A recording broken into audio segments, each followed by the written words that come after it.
Jadi apakah itu benar apa enggak? Mungkin saja sales yang mengaku itu, tapi uangnya bisa saja dipakai, bisa aja. Iya, itu bikin dokumen fiktif yang dimana si customer bayar, tapi uangnya ditilep sama dia, Coach. Terus dokumen fiktifnya pakai nama perusahaan atau nama pribadi? Nama perusahaan, makanya rugi tuh perusahaan. Nah, berarti itu kan kesalahan dia kan. Tapi pertanyaannya kalau dia keluarin dokumen dari perusahaan, pertanyaannya kan harusnya kalau ada perusahaan-perusahaan besar, semua invoice yang keluar kan nomornya urut. Kasus penipuan sales mobil listrik BYD ini bukan soal oknum, tapi soal kepercayaan, integritas, bahkan ada pertanyaan besar, kok bisa kasus seperti ini terjadi di Indonesia? Langsung aja yuk kita bahas dengan Coach Arif.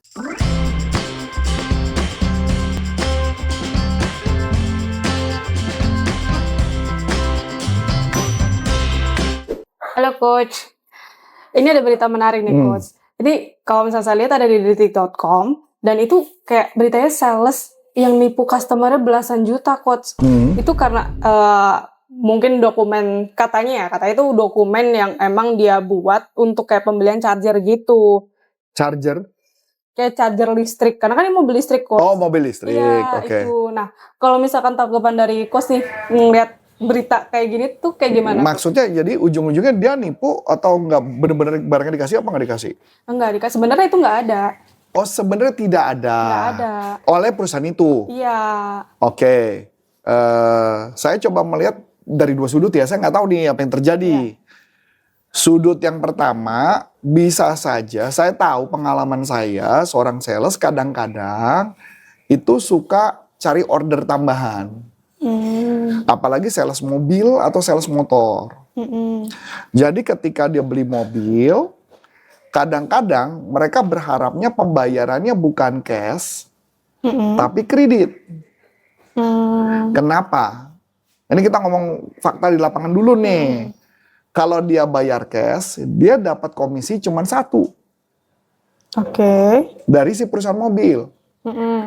Kalau dia mobil itu dicicil, dia dapat komisi 2. Oh. Dari si penjual mobil, dan dari si penjual kredit leasingnya. Oh, oke. Ya, kadang-kadang mereka mau kalau bisa leasingnya bukan setahun, tapi 2 tahun. Kalau perlu 5 tahun tuh dapetnya gede banget tuh buat dia. Ini dulu, ini fakta di lapangan ya. Nah, jadi makanya kenapa para sales mobil kadang-kadang itu paling tidak suka kalau jualan mobil cash, dia nggak suka. Maka dia akan pakai berbagai cara bahwa mobil yang kalau cash kadang-kadang dia akan duluin orang yang bayar kredit. Loh. Untuk dapat mobil duluan. Oke. Ya ini kan permainan lah ya. Ini permainan. Padahal kalau kredit kan lebih mahal. Loh, tapi kan mahal buat customer kan? Iya, mahal buat customer. Tapi buat si salesnya untung dong. Iya. Ya iya. Oke. Berikut. Keuntungan lagi apa berikutnya? Plat mobil. Loh. Plat mobil, ada plat mobil apalagi di Jakarta. Ada plat mobil ganjil, ada plat mobil genap. Iya. Itu duit. Nah, itu dibeli juga. Oh iya. Oh. Kalau dia nggak mau beli, ya dapatnya apa adanya. Kalau dapat ganjil, kalau dapat genap ya udah pasrah aja. Oh, oke. Oh, ini Ya. yang custom gitu ya? Bukan custom, dia minta. Oh, minta. Apakah mintanya ganjil atau mintanya genap? Oh, oke. Sampai sini oke? 3 kan? Keempat baru custom. Custom apa? Custom plat.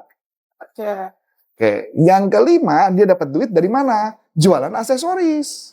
Oh, aksesoris mobil. Aksesoris mobil. Ya misalkan dia jualan bilang apakah talang air, apakah apa, itu dapat duit tambahan. Kayak misalnya mau tambahan speaker dan sebagainya. Betul, ya speaker mungkin enggak lah ya, tapi mungkin biasanya kayak kalau zaman dulu tuh ada yang istilah tambahan aksesoris mobil dikasih tanduk lah, depan tanduk itu kayak bumper depannya tuh tambahan kayak besi modelnya. Itu biasanya mobil-mobil tertentu dulu iya ada, kalau sekarang udah nggak ada. Zaman dulu mobil kijang-kijang zaman dulu pakai itu. Nah jadi kayak gitu tuh.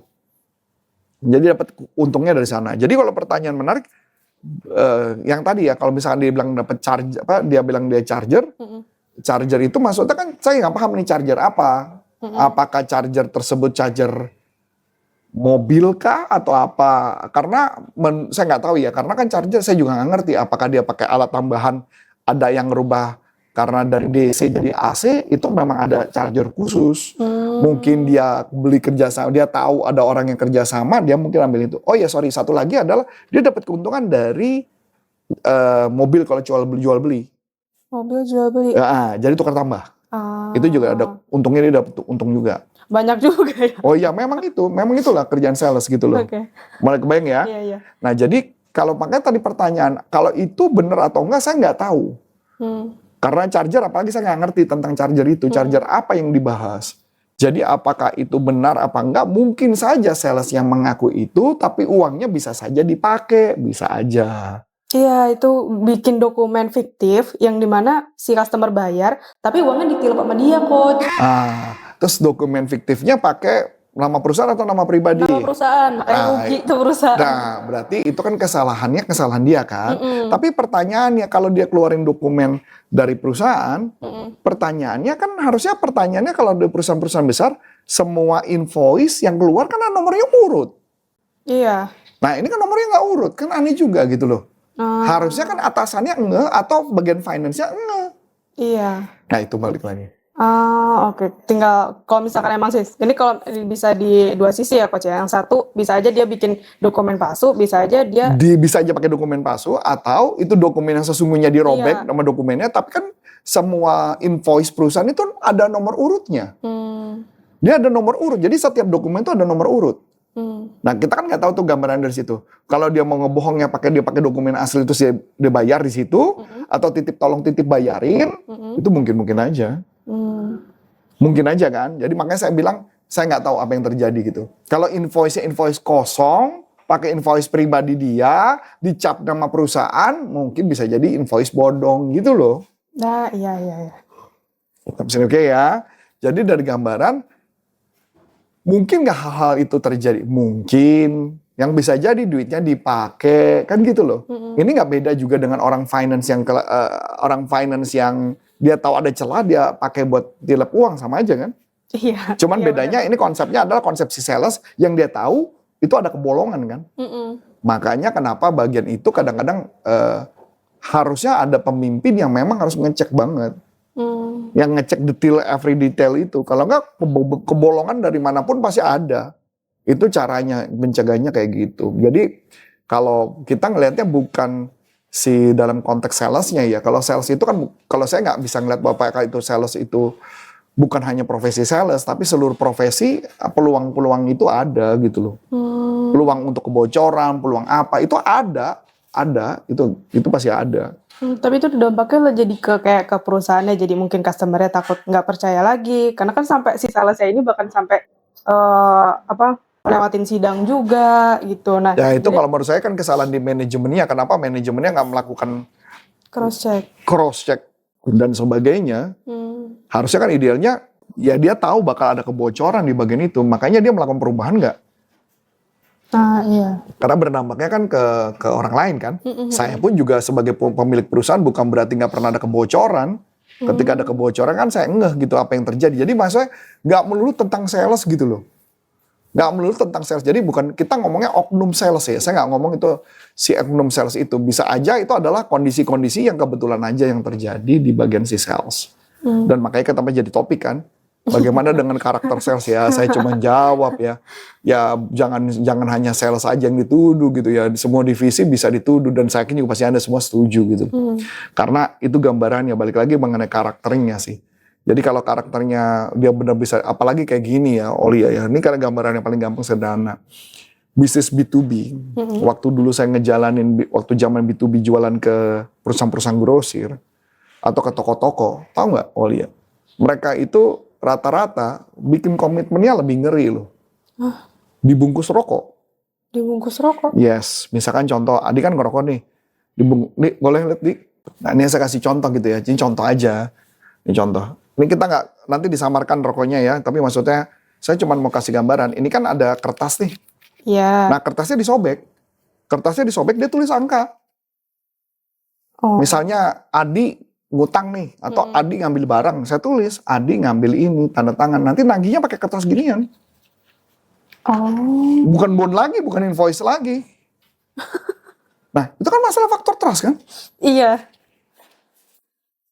Ada ya. Iya, this is true gitu loh di Oke. lapangan. Jadi bahkan mungkin kalau di pasar pun, saya kan kalau pasar becek pun juga mungkin bukan bisa jadi bukan invoice tuh. Mungkin kertas apa aja, kertas apa yang ada pokoknya ada putih-putihnya bisa ditulis gitu loh. Tapi karena faktor trust itu gitu loh. Misal, tolong deh gue ngambil ini barangnya gini gitu. Cuman tulis aja di kertas gitu. Itu sering banget gue. Sering tuh ada orang pesan barang cuman kertasnya kertas sobek karena apa gitu. Sering saya mah dapetnya kayak gitu. Cuman karena saya kenal orangnya, paham dan sebagainya, maka tingkat kebohongannya sangat rendah gitu loh. Kita bisa ngawal. Yang penting adalah sistem jangan sampai bohong. Iya benar. Karena buat saya gini ya, ini mungkin juga saya kan juga para sales juga tahu gitu ya. Ini sebenarnya saya nggak mau ngomong, tapi saya buka lah beberapa hal. Kalau saya ngeliatnya gini, seorang sales ketika kita jualan, yang pertama harus dilakukan adalah belajar aturan main. Belajar aturan main. Aturan main perusahaan, belajar SOP, belajar sistem. Oke. Sampai oke? Setelah belajar aturan main SOP sistem, itu ibaratnya kayak kamu mau main sepak bola, kamu tahu aturan yang mana dikategorikan offside sama nggak offside. Di mana kategori dianggap bola keluar sama bola nggak keluar. Di mana dikategorikan bola itu masuk ke gawang atau bola itu bisa dikeluarin masuk ke gawang. Oke. Ya, misal contoh yang paling gampang aja sederhana. Saya nggak tahu nih Adi yang ngerti bola. Kalau bola itu ditendang, masuk menuju ke arah gawang, terus kemudian kipernya nangkep dari dalam. Itu masuk apa enggak? Dari dalam luar garis. Di luar garis. Masuk Pak. Kalau dia nangkepnya dari dalam, Dari dalam. dia kategori masuk. Tapi kalau badannya meliuk ke dalam terus bolanya dikeluarin, nah itu. Jadi artinya ada aturan-aturan main gitu loh. Jadi yang penting dia tahu dulu aturannya. Nah, kapan bola bisa dianggap keluar apa nggak keluar? Kan nggak melulu bolanya. Kadang-kadang bolanya pas di garis bisa dianggap keluar. Ada bola yang nggak ada di garis bisa keluar, dianggap masih masuk. Paling ngecek. Kalau sekarang sih udah Ngecek VAR ya. ngecek VAR. Tapi kalau dulu maksudnya kan ada kadang-kadang ada permainan ya kan. Offside juga gitu kan. Jadi maksudnya gambaran tersebut kalau ditanya, ada nggak cara golin yang pakai cara curang? Ada. Makanya dulu sebut namanya dulu tangan Tuhan. Yaitu adalah nyundul, tapi yang nyundul bukan kepalan. Bolanya tuh diarahin ke gawang gitu loh. Jadi pertanyaannya apakah itu dianggap sah? Sah kalau selama nggak ketangkap sama VAR. Kapal kamera kan, kalau dia bisa ngumpet-ngumpet bisa sah ya di. Nangkap ya? Iya. Jadi maksud saya kasih gambaran bahwa seorang sales idealnya adalah belajar dulu sistem, belajar SOP, aturan main, SOP dan sebagainya. Jadi kamu tahu aturan mainnya. Yang di mana itu melanggar, mana nggak melanggar. Itu dulu yang mesti dikuasain. Nanti masalah karena sales-sales yang jago rata-rata kadang-kadang jujur ya, kadang-kadang mereka mainnya nyerempet sih. Nyerempet pinggir. Hampir mau keluar. Yang penting bagaimana caranya itu tidak melanggar aturan yang mainnya sah. Penting closing. Iya. Setuju nggak? Pasti pernah ngalamin kan? Saya kan pasti orang sales yang jago-jago rata-rata gitu dia mainnya. Mainnya pinggir-pinggir. Jadi makanya balik lagi. Tapi itu apakah dianggap melanggar? Enggak. Nyari aman. Bisa nyari aman gitu ya. Karena bahkan saya tahu banget gitu ya, karena di keluarga saya juga ada yang ada jadi seorang sales gitu ya, dan dia bisa kaya raya, itu juga karena permainan-permainan kita bisa ngerti aturan mainnya aja.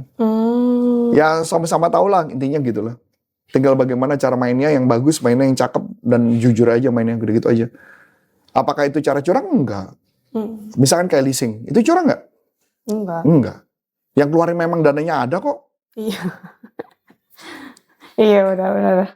Oke, menarik banget nih teman-teman. Kalau teman-teman ada tanggapan lain, boleh langsung ditulis komentar. Kalau teman-teman mau diskusi langsung bareng Coach Arif, langsung aja klik link grup WhatsApp yang ada di deskripsi ya. Mungkin cukup sekian dari aku Aulia. Dan saya Coach Antoni Sarif, mengucapkan terima kasih, sukses buat Anda, dan sampai jumpa.